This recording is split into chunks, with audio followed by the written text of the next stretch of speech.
they try to do a promotion during the summer because I think some of you are giving me the correct answer.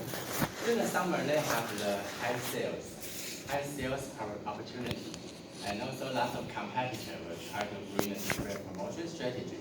So no matter you are willing to do so, some of your competitors will push you to do the price promotion or a different promotion. And also, since you have lots of sales trends, so they will try to see if they can give you very high sales during the summer. But during the winter, it's off peak, which means that not really so many consumers want to purchase ice cream. So no matter how you do the promotion, maybe it's useless. So that's I think that ideally, maybe intuitively, you will think the promotion should be during the off peak. But in the real world, they try to do the promotion. So that's it. All right, thank you. And you will see I listed several questions I listed here. Lots of the questions are very important, but I think like the several challenges still occur. For example, like how to do the forecast adjustment. So we talked about the forecast is very difficult to make a precise forecast. But if you have a forecasting error, how to adjust that in a real-time manner. So that will be another problem. And sometimes like should we do the outsourcing or not? How do you think for outsourcing? Outsourcing will be lower your cost. But what's the drawback? Very good. Number one, you cannot control. Maybe quality you can control because then we will move to the chapter 4. We will talk about you will put some quality requirement during the contract.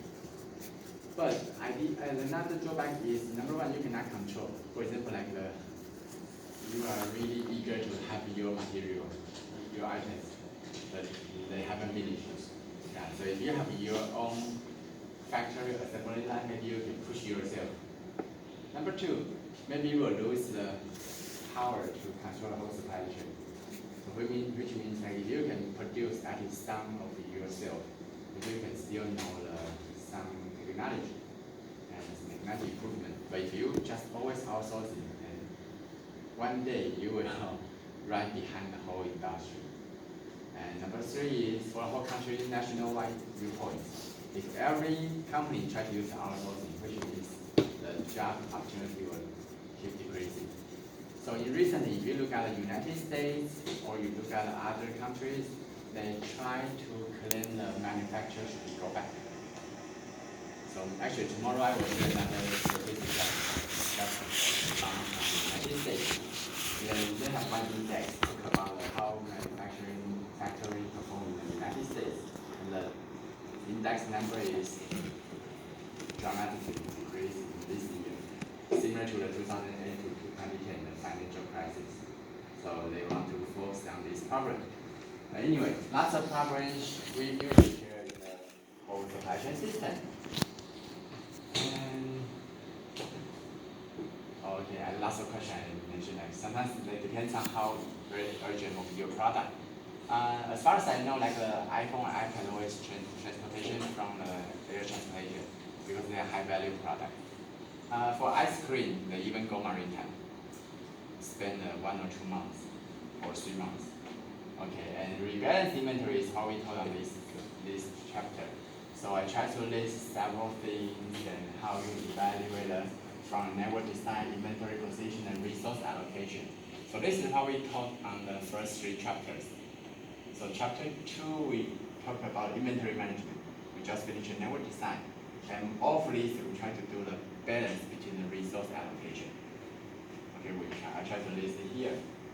And you will see the planning horizon is quite different. For network design, usually it's a long term. You may not always change your network design. For example, you build up your logistics center, you build up your warehouse, you may not immediately ship that. For inventory, maybe months or right now it may be less than maybe in terms of weeks, because the inventory change over day and day. So you will see different terms here. I think it should be fine. All right. This is another case, but I don't have time to talk about it. This semester we have one speaker from the post office in Taiwan. They will also talk about how they launch this kind we call intelligent box, and what kind of challenges and issues they will face in the real world. So I will give you this kind of presentation. Invite one speaker to talk about it, but not today, because I have another slide. But this is an interesting case. You cannot see this box right now.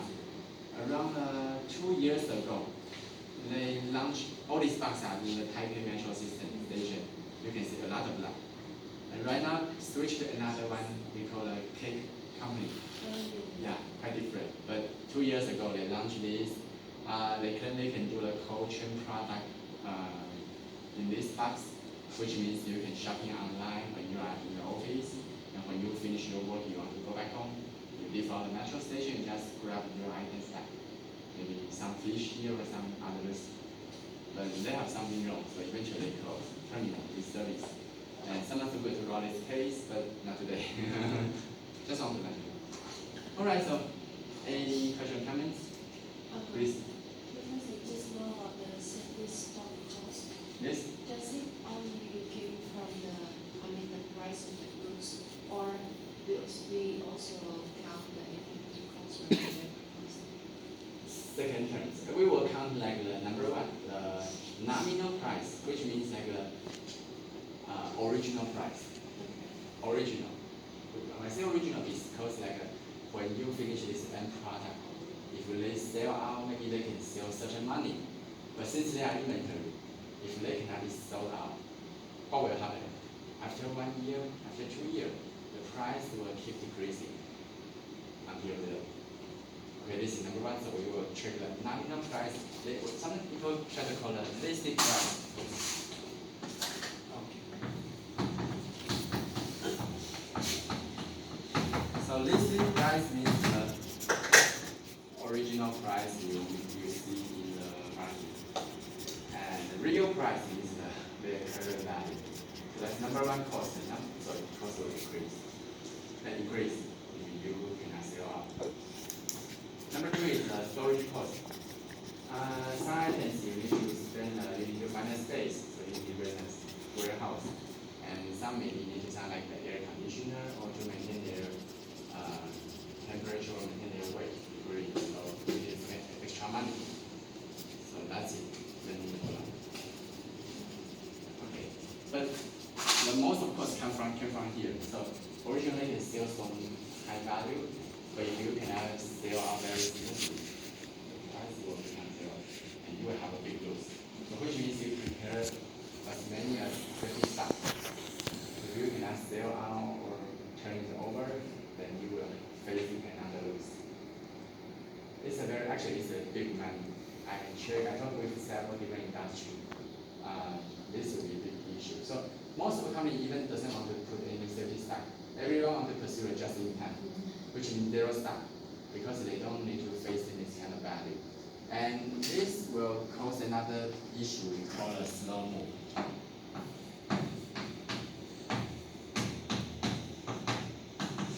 Because like inventory is very difficult to sell, actually. Year by year, after 1 year, it will move very slow and slow. So they call it slow move. Sometimes they need to do more promotion, for example, like buy one, get one free, buy two, get one free, or like lots of discount. You can sell this very well. Otherwise, you even cannot get any money back. So that's the main issue. Okay, very good question. What else? Any other want to discuss with them? Please. Can I see the graphics? This here. Which one? Which graph? So SCM.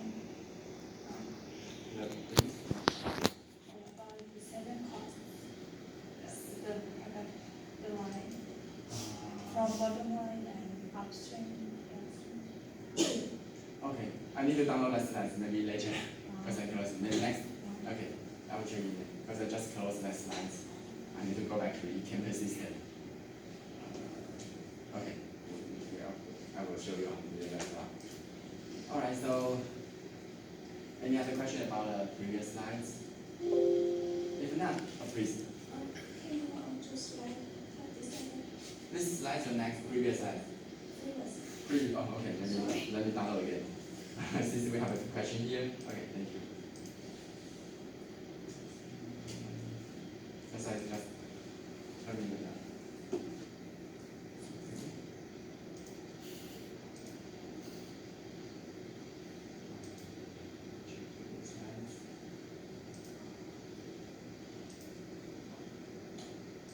Twenty-seven. 37. Okay. This one? Okay. Next one? Yes, our capacity of plan 1. Why is 200 here? Capacity. Capacity, okay. Need where is This this one? Capacity. Yeah. I don't understand why it's 200. Okay. Actually, it should be unlimited, right? But total demand will be 200,000. So which means they just put 200, or they can do infinity. This all demand on our plan 200, right? So capacity of plan 2, we have 60 60 So yeah. why 60. capacity of Yeah, plan I would say like here you can put, because like the order here is maximum 60,000. But you can choose to let just factory one to do the whole production. So which means you can make sure whole total demand all produced here. So they put capacity highest level part here. Certainly you can put infinity. So if you write down this number should be fine, which means like you can force the whole products produced here. Okay. Yeah. And if you put like for example like 140,000 means you guarantee factory 2 can produce so many amount. But since it is a choosing behavior, you can make sure everyone just stay here. You can ignore that. So that's one another possibility. So depends. Okay, thank you. So back to your slide, which slide? I don't know the number. Okay, wait, slide, let me check. Maybe this one, right? I don't know. No. The 61.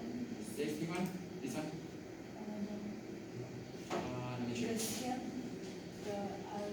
from This one? upstream to the downstream. Do you This one? remember we talked like, Or maybe the first one, right? yeah, the This one? 50. Here. Or next one. The safety stock cost, you didn't mention about. Oh, this okay. one. So I was wondering why there is like this heaven Oh, okay. is increasing. Oh, okay. Very fine. Okay, let me check again. This is a textbook case, so they talk about this is the original settings from this case study company, which means they do nothing. They haven't started to do any improvement. This is their original case. So you can say safety stack like this way. And they start to do some improvement so they can reduce the safety stack. I think your question is how to calculate or calculate. In the textbook, they have the detailed calculation, but you can imagine that why we can reduce the safety stack level because like they try to put the safety stack in the right position. Previous one is they try to put the safety stack only on this level. But actually, we just talked about the bottleneck is occur within the class 3, class 6, and class 7. So maybe you can try to rethink where should we put or locating our safety stack. Another issue is Taiwan is very high value product. Right now it has 260 per lot. If you check, I think this is correct number because the previous one is this is incorrect. They put 200. This is unreasonable because 220 plus 0.5 should be higher. So you can find like in this case, if you put safety stack here, fine, but value is very high, tremendous high. If you put a safety stack around class 7, either class 6 or class 2, it's very low. And you can solve the whole problem. So you can imagine safety stack will definitely decrease. Certainly here we don't count the real value because it's a whole year. I think even in textbook they don't have the detailed calculation. That's the idea is if you put your safety stack in the right position, you can make the whole supply chain become more efficiency. also reduce your total number of costs. They just want to talk about. But you can quickly observe like the original case is like this way. Put in the high value, and the lower cost is like put in part 7. So I think even this is 45,400. This is a more different higher value. So therefore, you can try to see in this case study company, you can try to put different level of safety stock, and they will try to estimate. I would say this is all estimation because you haven't really sell. They just try to see if we located different safety stock, what will happen. Maybe you can incur some probability to see the final sales. Then go back to check. So yeah, this is even higher because they touch a higher supply chain system. But I mean, you can also see lots of different combination. Without doing optimization, you can have lots of the adjustment. Sometimes we will truly do the optimization. I think commercial software can help you to do so. They will have a suggesting value. Okay, thanks for your question. Please. For in the real world, is Okay. it possible for this one because if we are the part 1 company, it will be, I think it will be a bit difficult to get the information about the part 3 or inside, or maybe about Part 7, yes. or part 6. Yes. So this is how we talk on chapter 5. Today is chapter 3, and I want to move to chapter 4. And chapter 5, we talk about this is how information transition among the supply chain. If your upstream, for example, part 7, they have a material shortage problem, but they don't let you know. How will you do? So you will find like the list days keep increasing because they hide their information. You don't know. But if you know in advance, how could you do? For example, if you know part 7 has facing a material shortage, maybe this 58 will become like 158.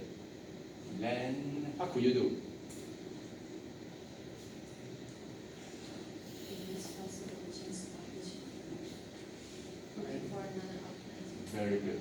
Try to see other different sourcing possibility.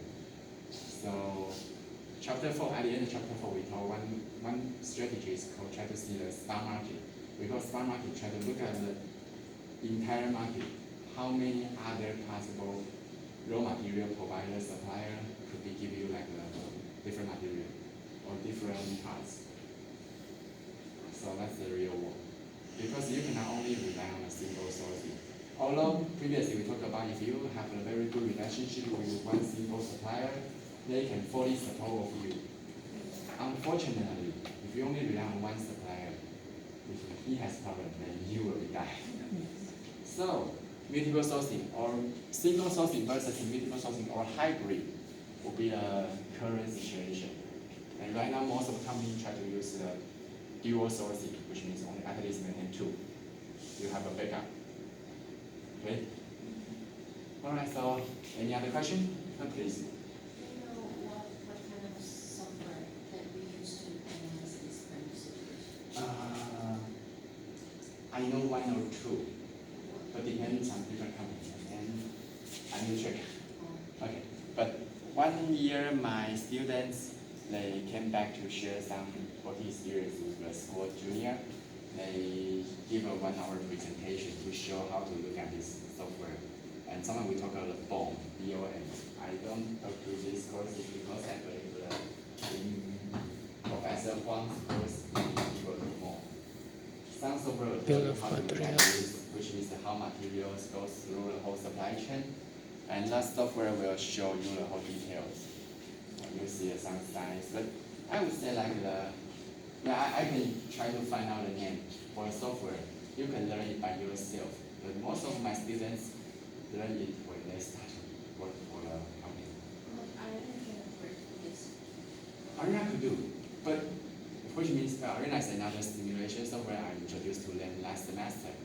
And Arena could do, definitely, but which means you need to rebuild a whole supply chain system by your own self.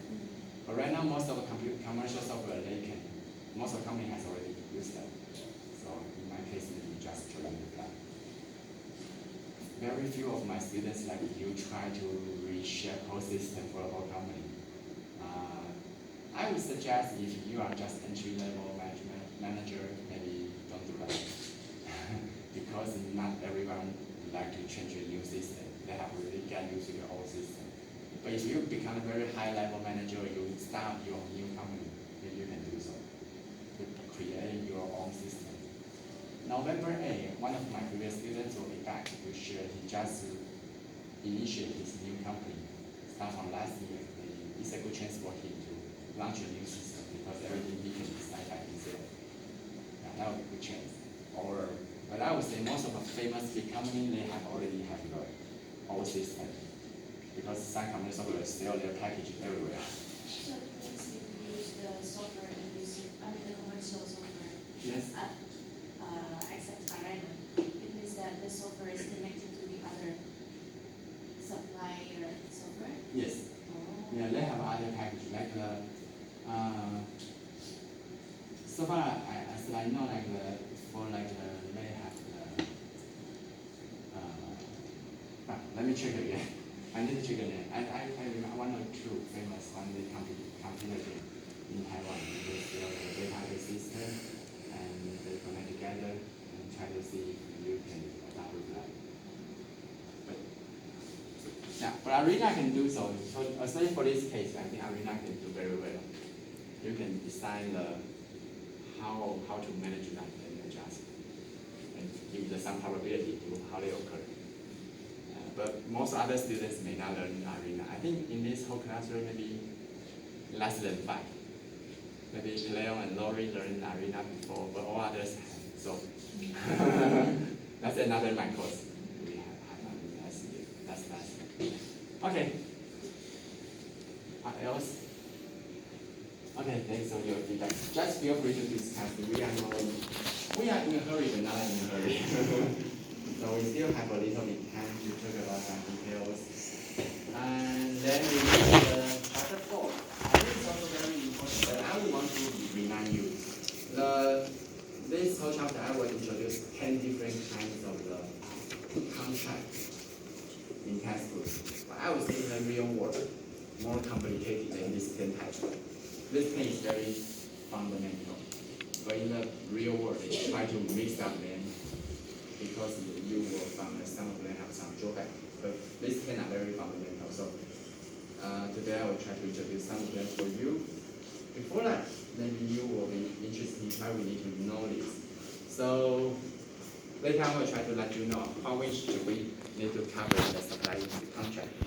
The contract means you guarantee your supplier and the buyer standing on the same side to talk about each other and maintain some standard. It's very important. So before that, let's see how we need to do during the supply chain contract. I prepared 2 videos. Okay, start from this one. Supply chain management varies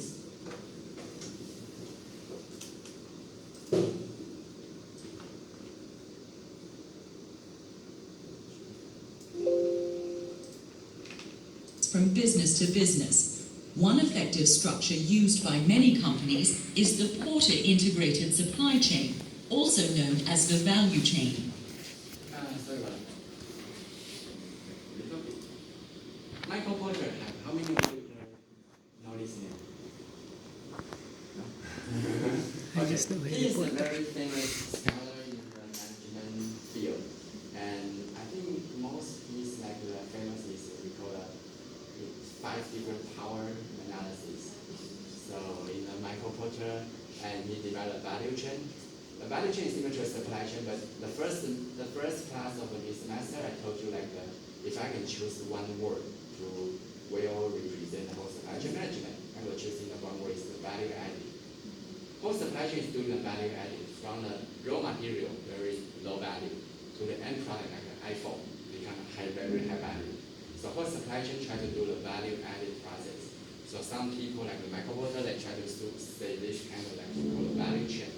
Because whole chain are doing the value increasing work, operations, maintenance. Okay, so value chain. Alright, so see what's going on inside the value chain. Today we mainly talk about procurement.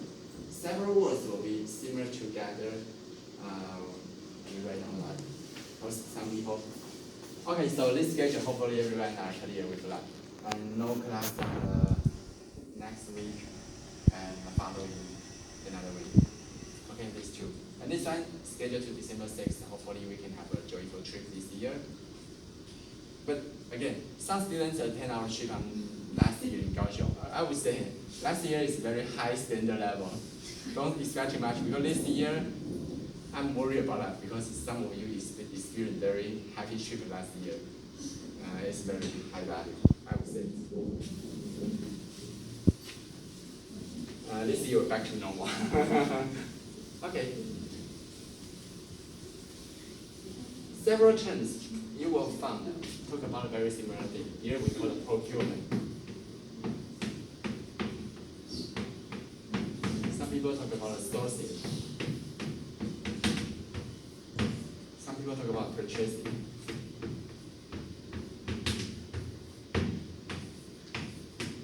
So I would say three of them, although in the real world have a different meaning actually, but most of people try to mix up. Which means you try to buy the raw material from your supplier or buy the end product, semi-product from your supplier. So all these three terms. In the textbook, we start from we can treat like the same thing. But just want to remind you, in the real world, they have a different definition, actually, a little bit different. So in the future, if you get job in the job market, maybe you will find they have some people try to hire the procurement people, some try to hire the sourcing people, some try to hire the purchasing. A little bit different. You can go back on Google that, but I would say just a little bit. All right, so let's see. Value chain. Could you tell me more about the value chain? Sure. The value chain is an integrated supply chain. It is split into two activities, the primary and the secondary activities. Okay. The primary activities involve three main groups: buy, add value, and sell. Let me see if I can understand this correctly. During the procurement activities, buyers purchase the materials like the blades and the assets, such as machinery and office equipment. The buy group also consists of the inbound logistics, where the purchase items are received, stored and handled. Exactly, Daniel. Anna, can you give me an example of an added value activity? Of course, Daniel. Operations is adding the main value. During this activity, purchased items are transformed into final products, like assembling blades to the blade bearing, realized in our Wind Plus assembly plant. I see. Also, the sales services and installation of turbines are provided to increase value. What about the secondary activities? On top of the primary activities, there are the secondary activities. They support the primary activities. Can you give me some examples? Sure. Human resources management and financial management are secondary activities, supporting one of the primary activities or even the entire group. Now Daniel understands that the value chain is an integrated supply chain and that it is a structure. So you will see like why we need to learn so many things because they keep together. Alright, so this is the first video, and the second one is again how to manage your whole supply, because during the supply contract this is very important. Demand and supply is always unbalanced. How to make sure you can manage your supply side very well or stable. So here is the one video.